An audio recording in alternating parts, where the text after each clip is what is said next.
नमस्कार दोस्तों, Swami Vivekananda coaching centre के ऑनलाइन क्लासेस में आप सभी का हार्दिक स्वागत है।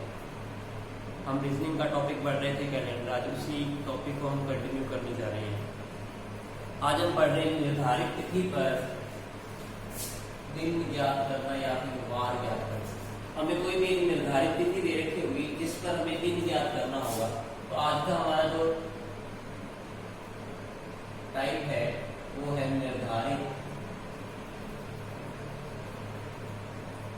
तिथि पर दिन ज्ञात करना।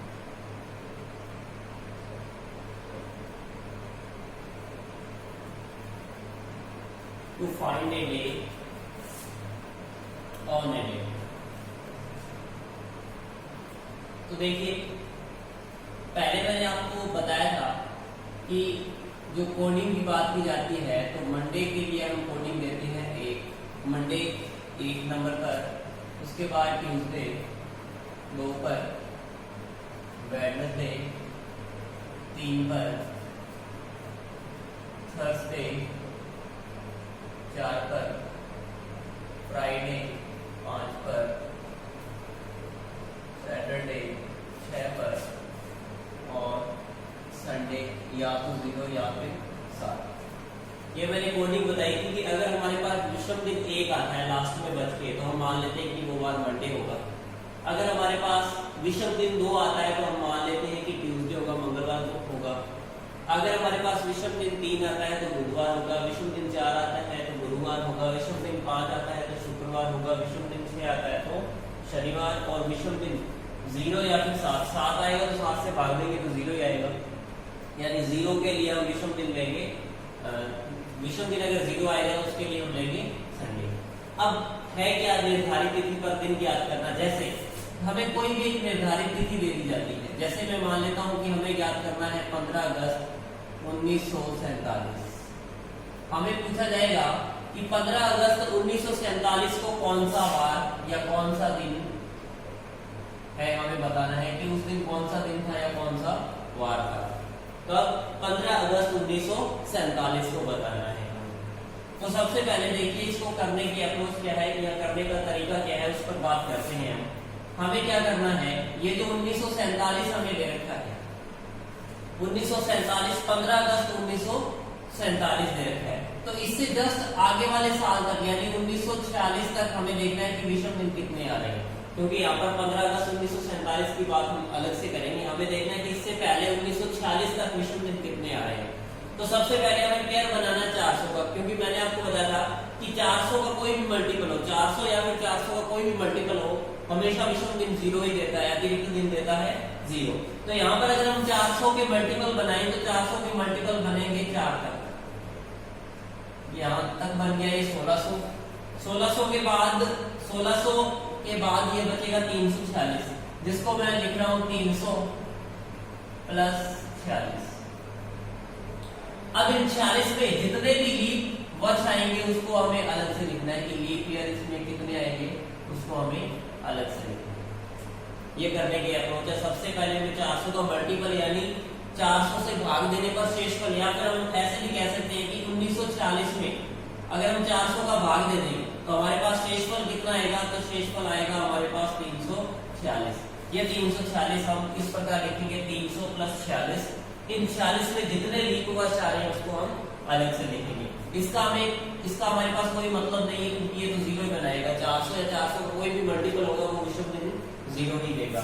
आगे अगर हम बात करें 300 के लिए, जैसा कि मैंने आपको बताया था कि अगर हमें 100 वर्षों के विषम दिन निकालने हैं तो 100 वर्षों के विषम दिन मैंने बताया था आपको कि 100 वर्षों के विषम दिन होते हैं 5, 200 वर्षों के विषम दिन होते हैं 3, 300 वर्षों के विषम दिन होते हैं 1 और 400 वर्षों के लिए विषम दिन होता है 0।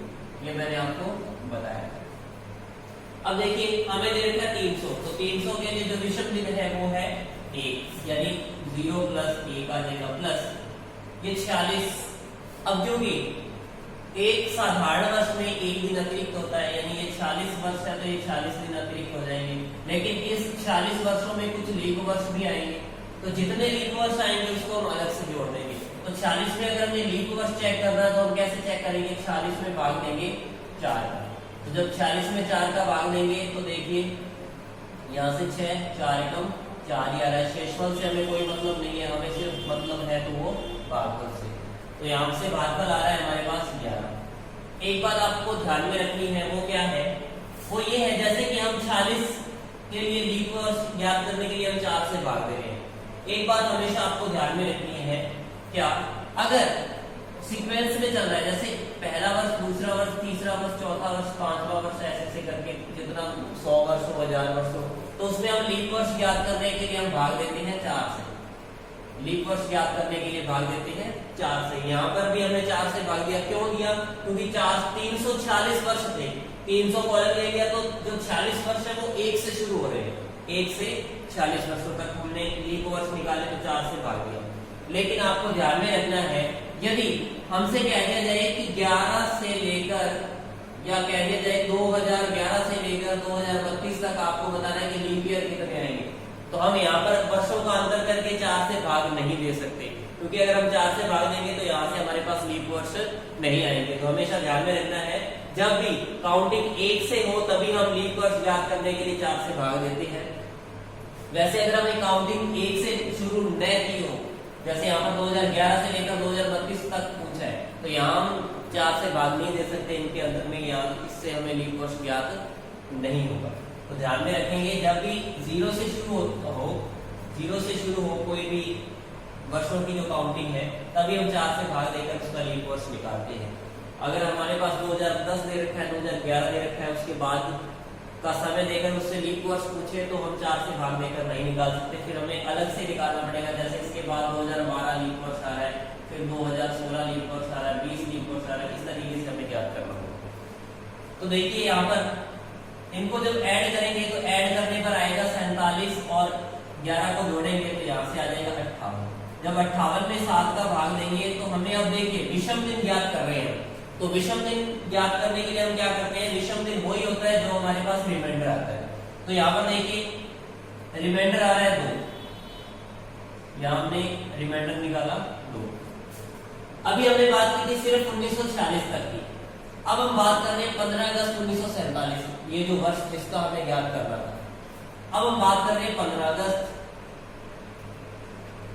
1947 जिसका हमें ज्ञात करना था। अब देखिए 15 अगस्त तक अगर हम बात करें तो देखिए जनवरी माह होगा, फरवरी माह होगा, मार्च होगा, अप्रैल होगा, मई होगा, जून होगा, जुलाई होगा और अगस्त होगा, क्योंकि 15 अगस्त तक हमें याद करना है। अब देखिए मैंने आपको बताया था जैसा कि जनवरी के लिए विषम दिन होते हैं 3, क्योंकि हमें सिर्फ यहाँ पर विषम दिनों से ही मतलब है, हमें सिर्फ विषम दिन ही लेने हैं। तो जनवरी के लिए विषम दिन होंगे 3, फरवरी के लिए विषम दिन देखना है, सबसे पहले हमें देखना है कि ये लीप वर्ष है या नहीं। अगर ये लीप वर्ष है तो हम विषम दिन 1 लेंगे, अगर ये साधारण वर्ष है तो हम विषम दिन 0 लेंगे। तो देखिए यहाँ पर 4 से भाग नहीं जा रहा है 47 में, तो यहाँ पर विषम दिन जो आएगा वो आएगा 0, क्योंकि ये एक साधारण वर्ष है, इसीलिए विषम दिन आया 0। उसके बाद मार्च की बात करें तो विषम दिन आएगा 3, अप्रैल में विषम दिन 2 आएगा, मई में विषम दिन 3 आएगा, जून में विषम दिन 2 आएगा, जुलाई में विषम दिन 3 आएगा, और अगर अगस्त की बात करें तो यहाँ पर हमें दे रखा है 15 अगस्त तक, यानी हमें विषम दिन लेना है 15। अब देखिए एक तरीका तो है कि इन सभी को ऐड कर दें और 7 से भाग दे दें, वैसे भी हमें लास्ट में देना तो 7 से ही भाग है, तो इस 15 को भी अगर हम 7 से भाग देंगे, यहाँ पर इसका रिमाइंडर लिख दें, जैसे 15 को हम 7 से भाग देंगे तो यहाँ से हमारे पास रिमाइंडर आएगा 1, तो मैं इस 15 की जगह पर लिख रहा हूँ 1। अब इन सभी को जब ऐड करेंगे 3 और 3 6, 2 8, 3 11, 2 13 और 16 और 1 17। अब 17 में जब 7 का भाग देंगे तो आएगा हमारे पास रिमाइंडर, हमें क्योंकि रिमाइंडर से ही मतलब है, तो रिमाइंडर यहाँ से आ रहा है हमारे पास 3, रिमाइंडर आ रहा है 3। अब देखिए यहाँ से हमारे पास रिमाइंडर आया 3, यहाँ से रिमाइंडर आया 2, अब दोनों ही रिमाइंडर्स को जोड़ना है हमें। जब दोनों ही रिमाइंडर को हम जोड़ेंगे तो 3 और टोटल रिमाइंडर कितना आ जाएगा, टोटल रिमाइंडर आएगा 3 + 2 यानी कि 5, टोटल रिमाइंडर आया 5। आपको ध्यान में रखना है, यदि ये रिमाइंडर 7 से बड़ा आ रहा हो या 7 आ रहा हो या फिर 7 से बड़ा हो, क्योंकि जब 7 आएगा तो ये 0 ही बन जाएगा 7 से भाग देंगे तो, यदि ये रिमाइंडर 7 से बड़ा आ रहा हो तो फिर दोबारा से हम 7 से भाग देंगे और रिमाइंडर ज्ञात करेंगे। तो यहाँ पर देखिए हमने टोटल रिमाइंडर जो निकाला इन 3 और 2 को जोड़ने पर तो हमारे पास आया 5। अब हमें देखना है कि जो विषम दिन 5 है वो कौन सा वार देता है, कौन सा वार बनाता है। तो यहाँ पर देखिए विषम दिन जो 5 है वो बनाता है फ्राइडे, शुक्रवार बनाता है। इसका मतलब क्या है? इसका मतलब है कि 15 अगस्त 1947 को कौन सा दिन था? शुक्रवार था, यानी जिस दिन हमारा देश आजाद हुआ है उस दिन वार था शुक्रवार। और एक एग्जांपल से समझते हैं, जैसे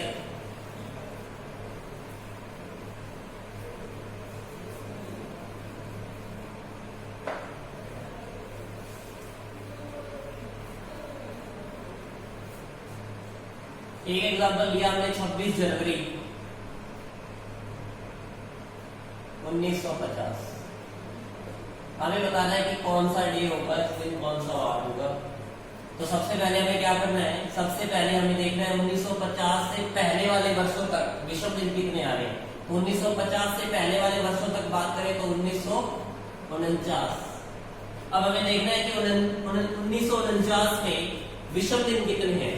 तो 1949 की अगर हम बात करें तो 400 के, देखो 400, या तो हम एक तरीका तो ये है कि 400 से भाग दे दें, जितना शेष बचेगा उसको टुकड़ों में लिख दें, या फिर हम 400 के मल्टीपल बना लें। जैसे 400 के मल्टीपल बनेंगे 4, 1600 आ जाएगा।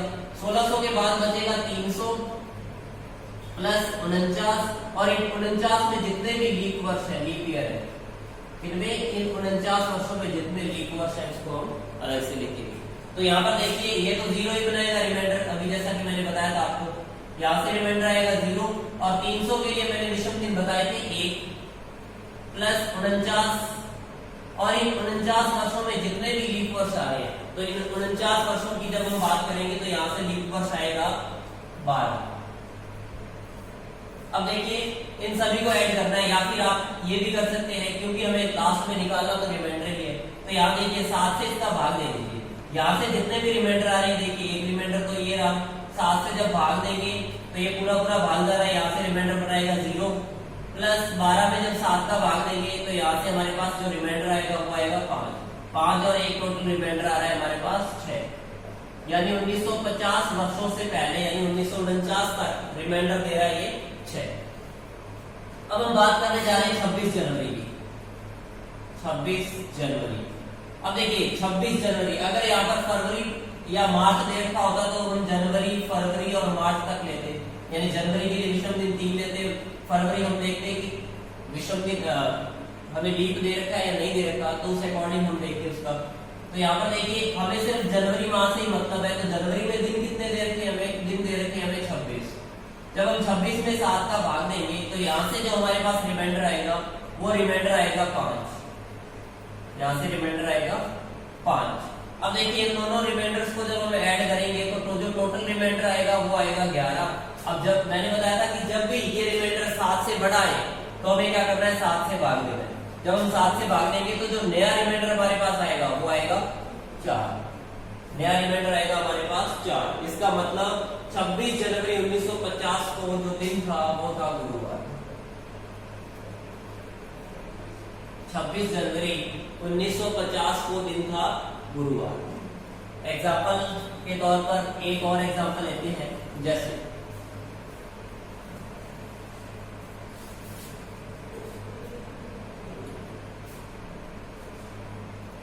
हमने लिखा 28 मई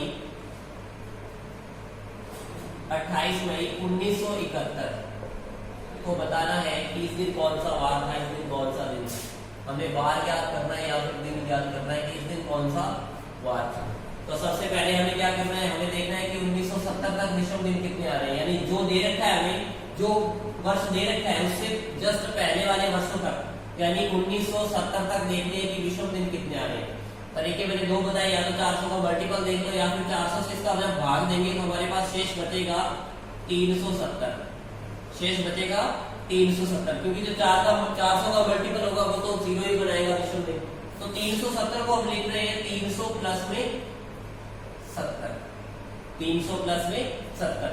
यहाँ पर देखिए लिख तो सकते थे हम 400 गुणा में 4, लेकिन लिखने की जरूरत नहीं है, क्योंकि 400 गुना में 4 पहले हमने क्वेश्चन किए और बताया था कि 400 का जो भी मल्टीपल होगा वो विषम दिन 0 ही देगा, तो यहाँ लिखने की जरूरत है नहीं। ये तो सिर्फ समझाने के लिए मैंने आपको बताया था कि 400 गुना में उसका मल्टीपल देखना है कि कहाँ तक या 1600 तक की। अगर हम 5 लेंगे तो 2000 लेंगे तो ज्यादा हो जाएगा, इसीलिए हम 1600 तक लेंगे।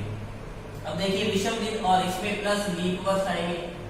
जितने भी लीप वर्ष 70 वर्षों में आ रहे हैं वो हमें लीप वर्ष को भी लेना है। अब देखिए 300 के लिए जो विषम दिन है वो 1 है, प्लस 70 प्लस इन 70 वर्षों में कितने लीप वर्ष आ रहे हैं ये और देखना है। तो देखिए लीप वर्ष ज्ञात करने के लिए अभी मैंने बताया था 4 से भाग देना है। तो जब 4 से भाग देंगे तो यहाँ से आएगा 30, 7 का 28, यहाँ से 2 शेषफल से हमें कोई मतलब नहीं है, हमारा आ रहा है भागफल आ रहा है 17। तो देखिए सीधा आप 7 से भाग दे दीजिए, जो भी 7 से बड़ी संख्या आ रही है, क्योंकि हमें तो रिमाइंडर से मतलब है, तो इसको भी 7 से भाग दे दीजिए, इसको भी 7 से भाग दे देंगे। तो यहाँ से रिमाइंडर 1 आ रहा है, प्लस 7 से भाग देंगे तो यहाँ से रिमाइंडर 0 ही बचेगा, प्लस 17 में जब 7 का भाग देंगे तो यहाँ से रिमाइंडर आएगा 3, यानी जो इसका रिमाइंडर है वो है 4। यानी 1970 तक जो विषम दिनों की संख्या है वो है 4। अब हम बात करते हैं आगे 28 मई की। 28 मई 1971 की हम बात कर रहे हैं। तो देखिए मई से पहले कौन कौन से महीने आते हैं? जनवरी, फिर फरवरी, मार्च, अप्रैल और मई। अब देखिए जनवरी के लिए जो विषम दिन होते हैं वो है 3, प्लस फरवरी के लिए जो विषम दिन होते हैं वो है या तो 0 या फिर 1। 0 होता है साधारण वर्ष के लिए, 1 होता है लीप वर्ष के लिए। तो देखिए 1971 जो है 1971 एक साधारण वर्ष है, इसीलिए जो विषम दिन आएगा वो आएगा 0। फरवरी के लिए विषम दिन 0, प्लस मार्च के लिए विषम दिन 3 आएगा, अप्रैल के लिए विषम दिन 2 आएगा, मई के लिए यहाँ पर देखिए मई में दे रखे 28 दिन, इन 28 दिनों को लेना है। जब हम 28 में 7 का भाग देंगे तो यहाँ से जो रिमाइंडर आएगा वो 0 ही आएगा। 0 प्लस 2 प्लस 3 प्लस 0 प्लस 3, इन सभी को जब हम ऐड करेंगे तो यहाँ से आ जाएगा हमारे पास 8। 8 में 7 का भाग देंगे, हमें रिमाइंडर से ही मतलब है सिर्फ, तो रिमाइंडर आ रहा है 1। अब इन दोनों रिमाइंडर्स को ऐड कर देंगे तो यहाँ से हमारा जो टोटल रिमाइंडर आ रहा है वो आ रहा है 5। तो हमें देखना है कि 5 जो रिमाइंडर है वो कौन सा बार दे रहा है। तो जो 5 रिमाइंडर है वो बार दे रहा है शुक्रवार। तो हमारा जो राइट आंसर है वो है शुक्रवार। एक क्वेश्चन और देख लेते हैं।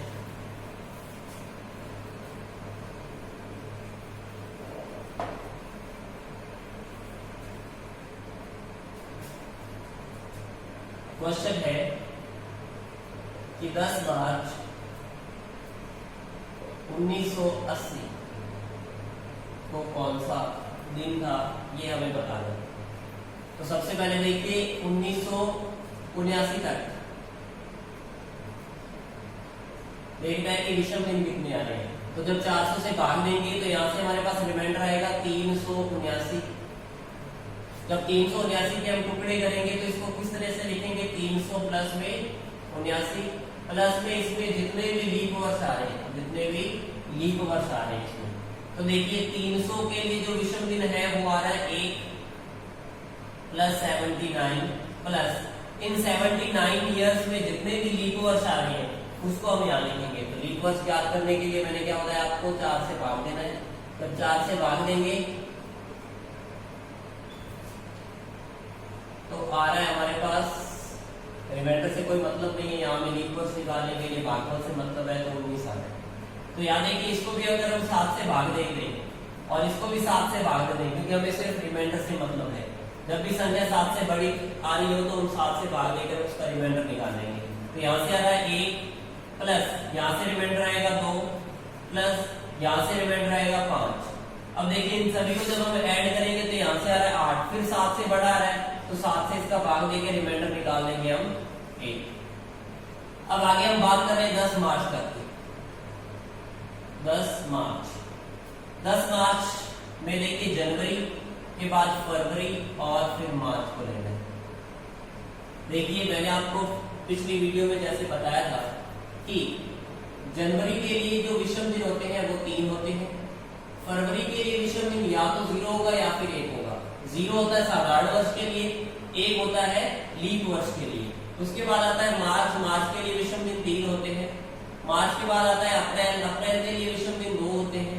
अप्रैल के बाद आता है मई के लिए विषम दिन 3, जून के लिए विषम दिन 2 होते हैं, जुलाई के लिए विषम दिन होते हैं 3, अगस्त के लिए विषम दिन 3, सितंबर के लिए विषम दिन 2, अक्टूबर के लिए विषम दिन 3, नवंबर के लिए विषम दिन 2 और दिसंबर के लिए विषम दिन 3।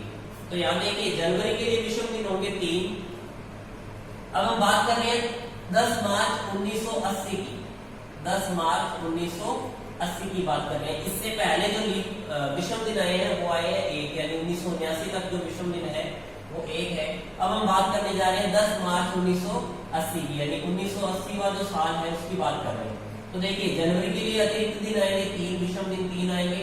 फरवरी की जब हम बात करेंगे तो फरवरी देखिए हमें चेक करना है कि ये लीप वर्ष है या फिर साधारण वर्ष है। तो देखिए इस 80 में 4 का पूरा भाग जा रहा है, इसका मतलब ये एक लीप वर्ष है। अगर ये एक लीप वर्ष है तो इसमें 1 रिमाइंडर आएगा, प्लस मार्च के दिन दे रखे हैं हमें 10। जैसा कि मैंने बताया था जब भी संख्या 7 से बड़ी आए तो हम 7 से भाग देकर सिर्फ उसका रिमाइंडर ही लिखेंगे और रिमाइंडर को ही लिखेंगे। यहाँ देखिए 3 प्लस 1 प्लस यहाँ से रिमाइंडर आएगा 3। जब हम इन सभी को जोड़ देंगे तो आ जाएगा 7, 7 में 7 का भाग जाएगा तो रिमाइंडर आएगा हमारे पास 0। अब 0 रिमाइंडर और 1 को जोड़ेंगे तो हमारे पास जो फाइनल रिमाइंडर आएगा वो आएगा 1। एक रिमाइंडर जो है हमेशा हमें देगा सोमवार, यानी 10 मार्च 1980 के दिन था मंडे, सोमवार। 10 मार्च 1980 के दिन था मंडे यानी कि सोमवार। एक क्वेश्चन और देखते हैं।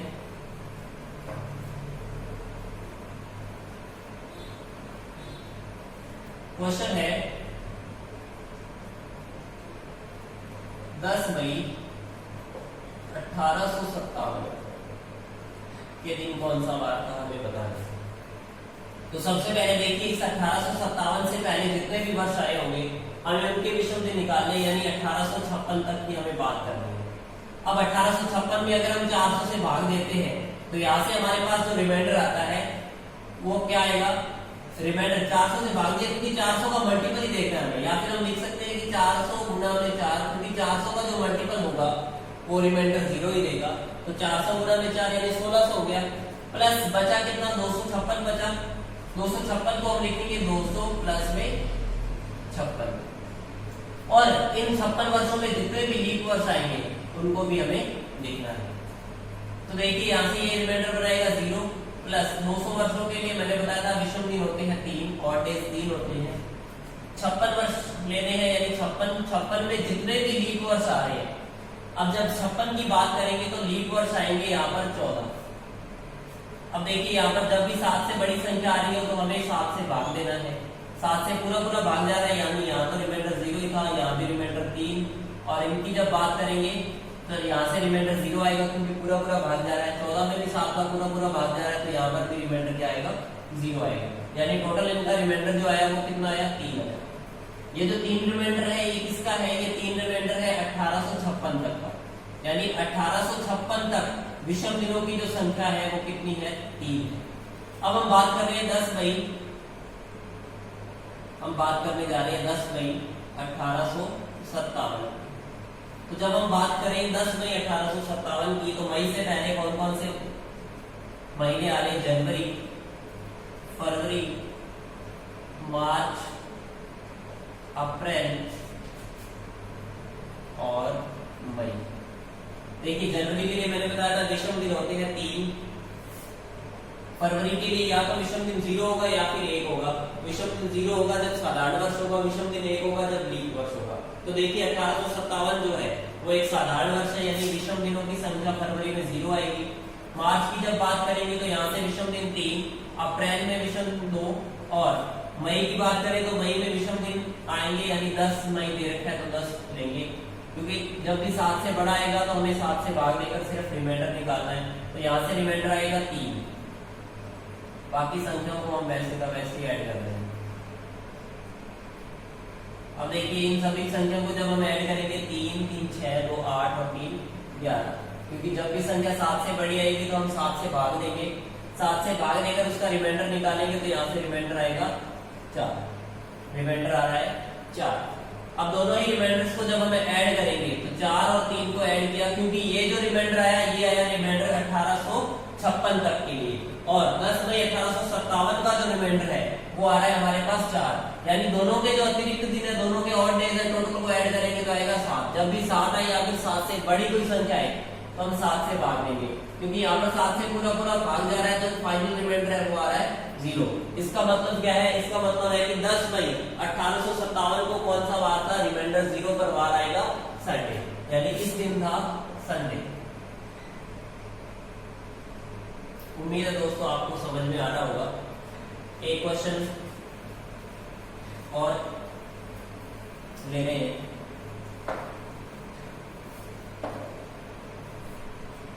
जैसे हमने लिखा 12 अप्रैल 2002 को कौन सा वार होगा हमें बताना। और एक क्वेश्चन लिया हमने 3 फरवरी 1998 को कौन सा वार है हमें बताना। तो सबसे पहले हम बात कर रहे हैं 12 अप्रैल 2002 की। तो जब 12 अप्रैल 2002 की बात करेंगे तो 2002 से जो पहला वर्ष है, यानी पहले तक जो वर्ष है, यानी 2001 तक हमें देखना है कि विषम दिन कितने आएंगे। तो यहाँ पर देखिए 400 का पूरा पूरा मल्टीपल बन रहा है 5 पर, क्योंकि 2000 आ जाएगा, प्लस में बचेगा 1 वर्ष, प्लस में बचेगा 1 वर्ष, क्योंकि ये तो रिमाइंडर देगा 0 प्लस में 1, क्योंकि इस 1 वर्ष में लीप भी 0 ही होंगे। 2001 के लिए ये लीप वर्ष जो होगा वो 0 है। अब देखिए यहाँ पर रिमाइंडर आ रहा है हमारे पास 1। आगे हम बात करने जा रहे हैं 12 अप्रैल 2002। जब हम 12 अप्रैल 2002 की बात करेंगे तो इससे पहले वाले हमें मंथ देखते हैं, जनवरी, फरवरी, मार्च, अप्रैल। जनवरी, फरवरी, मार्च और अप्रैल। जनवरी में विषम दिन 3 होंगे, फरवरी में देखें तो 2002 एक साधारण वर्ष है तो विषम दिन 0 आएगा।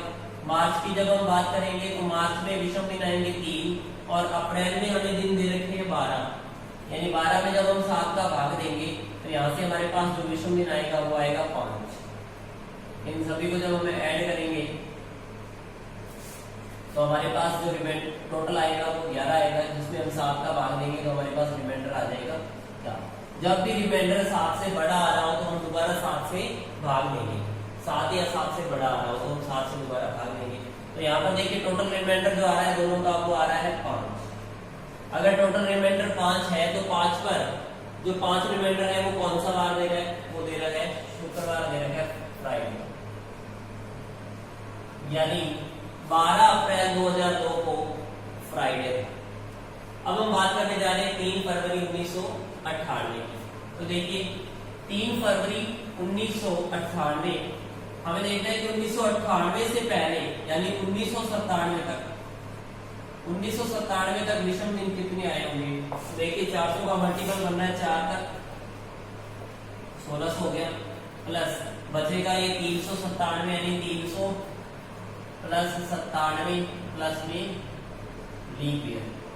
इन 97 में जितने भी लीप वर्ष आएंगे तो यह एक रिमाइंडर देगा 0, प्लस 300 के लिए विषम दिन होंगे 1 प्लस 97, और इन 97 वर्षों में जितने भी लीप वर्ष आए होंगे तो 97 वर्षों में हम लीप वर्ष याद करेंगे तो 4 से हमें भाग देना है, 4 गुना 8, यहाँ से बचेगा 1 और 17, 4 तो का 16, एक रिमाइंडर आ रहा है, भागफल आ रहा है हमारे पास 24। तो जो भागफल होगा वही लीप वर्ष होंगे। अब देखिए हमें जब भी 7 से बड़ा संख्या मिले तो 7 से बड़ी संख्या मिलने पर हम 7 से भाग देंगे, इसको भी हम 7 से भाग देंगे। तो यहाँ पर रिमाइंडर 0 आ रहा था, यहाँ 1 आ रहा था, जब इसको 7 से भाग देंगे तो यहाँ से हमारे पास जो रिमाइंडर आएगा वो आएगा 6 प्लस 7 से भाग देने पर रिमाइंडर आएगा 3। जब हम इन सभी को ऐड करेंगे तो यहाँ से हमारे पास जो संख्या आएगी वो आएगी 10, जिसको हम 7 से भाग देंगे तो हमारे पास जो रिमाइंडर आएगा वो आएगा 3। यानी यहाँ जो रिमाइंडर आ रहा है वो आ रहा है 3। अब हम बात करने जा रहे हैं 3 फरवरी 1958। तो फरवरी से पहले कौन सा मंथ आएगा? जनवरी आएगा, उसके बाद में आएगी फरवरी। अब जनवरी की जब बात करेंगे तो विषम दिन आएंगे 3। फरवरी की जब बात करेंगे तो फरवरी में हम दे रखा है 3 दिन, यानी 3 फरवरी तक। तो टोटल जो दिन आएंगे वो आएंगे 6। यानी यहाँ पर जो रिमाइंडर आ रहा है, क्योंकि ये 7 से छोटा ही आ रहा है तो हमें 7 से भाग नहीं देना। जब 7 या 7 से बड़ा है रिमाइंडर तभी हमें 7 से भाग देना। तो यहाँ रिमाइंडर आ रहा था 6 और यहाँ आ रहा है रिमाइंडर 3। इन दोनों रिमाइंडर्स को जब ऐड करेंगे तो फाइनल रिमाइंडर जो है वो आ रहा है 9 में। जब 7 का भाग देंगे तो यहाँ से आएगा ये 2, यानी रिमाइंडर 2 आ रहा है हमारे पास। 2 रिमाइंडर पर हमारे पास जो वार आएगा वो आएगा मंगलवार, ट्यूसडे आएगा। यानी 3 फरवरी 1998 का जो दिन था, यानी उस दिन कौन सा दिन था? मंगलवार था, ट्यूसडे था। तो उम्मीद है दोस्तों आपको समझ में आया होगा निर्धारित तिथि पर दिन कैसे याद करते हैं। नेक्स्ट वीडियो में हम पढ़ेंगे कि एक निर्धारित तिथि पर हमें एक वार दे रखा हो और उसके अकॉर्डिंग हमें किसी दूसरी तिथि का वार याद करना हो तो उसको हम कैसे हल करेंगे, इसके बारे में हम नेक्स्ट वीडियो में डिस्कस करेंगे। धन्यवाद।